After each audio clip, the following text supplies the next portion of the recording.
नमस्कार बच्चों, ये जंतु विज्ञान के शॉर्ट वीडियो में आपका बहुत स्वागत और अभिनंदन है। इस शॉर्ट वीडियो में हम बहुत महत्वपूर्ण सवालों का जिक्र करते हैं। एक स्लाइड में 5, 6, 7, 10 भी क्वेश्चन हो सकते हैं जो कि बहुत ही महत्वपूर्ण होते हैं। तो इस स्लाइड में हम लोगों ने चर्चा का विषय लाए हैं, बहुत ही चर्चित आंदोलन है चिपको आंदोलन। चिपको मूवमेंट, चिपको आंदोलन के नाम से ये जाना गया। सवाल इसमें क्या बनते हैं कि ये आंदोलन किसने किया था, कहां पर किया था, किस लिए किया था, किसने इसको सपोर्ट किया है, कब इसमें कानूनी एक्ट आ गया है कि ये जुर्म है, किसने वो एक्ट लाया था। तो ये बहुत महत्वपूर्ण सवाल, जैसे ही इसका नाम देखते हैं कुछ लोगों के तुरंत कुछ सामान्य 2-3 क्वेश्चन के आंसर तुरंत आ जाते हैं, तो वो भी बहुत स्वागत योग्य है। आप इनको जरा देखिएगा, हर स्लाइड में आपको बहुत सरप्लस चीज मिलने वाली है। तो आइए, चिपको आंदोलन कहाँ हुआ था? उत्तराखंड में हुआ था। एक सवाल ये शुरू हो गया।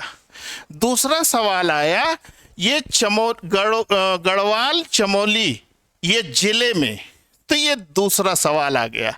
एक इधर आ गया और ये जिला का नाम आ गया।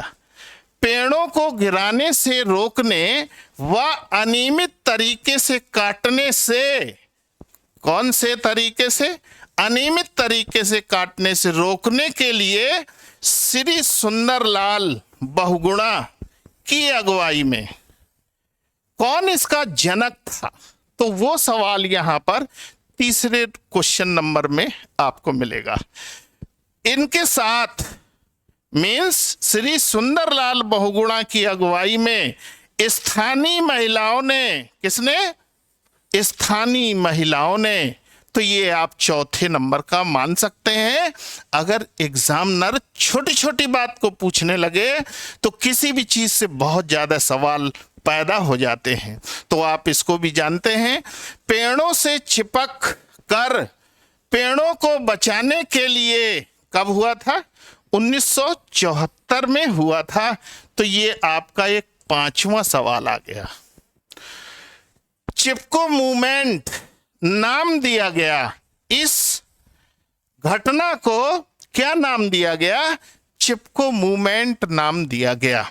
अगली स्लाइड देख लीजिए, इनसे संबंधित है, बहुत ही अच्छी चीज उसमें जोड़ी गई है। श्री सुंदरलाल बहुगुणा को चिपको आंदोलन का जनक कहा जाता है। तो उधर मेरी समझ में 3 इंपॉर्टेंट हुए थे। कितने हुए थे? 5 इंपॉर्टेंट हुए थे। और अब ये देखिए 6वां आ गया आपका। इसके चिपको आंदोलन के जनक कौन थे? श्री सुंदरलाल बहुगुणा जी को बहुत सारे लोग जानते हैं, उसी में सोच के लगा आते हैं। अगर नहीं मालूम है तो जिसको मालूम है कोई बात नहीं। अगला देखिए, फॉरेस्ट कंजर्वेशन गौरा देवी ने चलाया था। ये दूसरा चिपको मूवमेंट से ये फॉरेस्ट कंजर्वेशन थोड़ा अलग हटके हो गया। काफी लोग वही आंसर लगा देते हैं। तो ये हो गया आपका 7वां क्वेश्चन हो गया। फॉरेस्ट कंजर्वेशन गौरा देवी ने चलाया था, इसलिए इनको इस आंदोलन का जनकी कहा जाता है। फॉरेस्ट कंजर्वेशन के जनक कौन हो गए हैं? ये 8वां सवाल का जवाब हो गया। आगे देखिए, ये पर्यावरण रक्षा का आंदोलन था। जो चिपको मूवमेंट है वो किस बात को सपोर्ट करता है, किस बात के लिए है वो? तो वो सवाल आया, ये पर्यावरण रक्षा का आंदोलन है। कुल मिलाकर ये 9वां क्वेश्चन आ गया।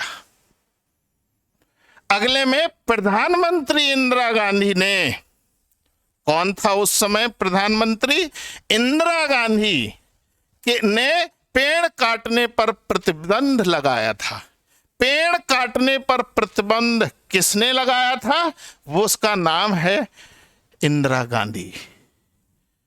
पौधों से प्राप्त 5 महत्वपूर्ण बिंदु, ये इंदिरा गांधी ने, माननीय इंदिरा गांधी ने काटने पर प्रतिबंध महत्वपूर्ण तरीके से किन किन बिंदुओं पर ध्यान रख कर किया था। अगर स्लाइड को और एडवांस कर दिया जाए, स्लाइड पढ़ने का उद्देश्य हमारा सवाल का सही सही जवाब देना है।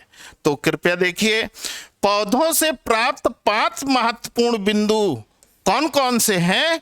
उसके लिए फूड है, भोजन है, फूडर्स है, फ्यूल है और फाइबर्स है और फर्टिलाइजर्स हैं।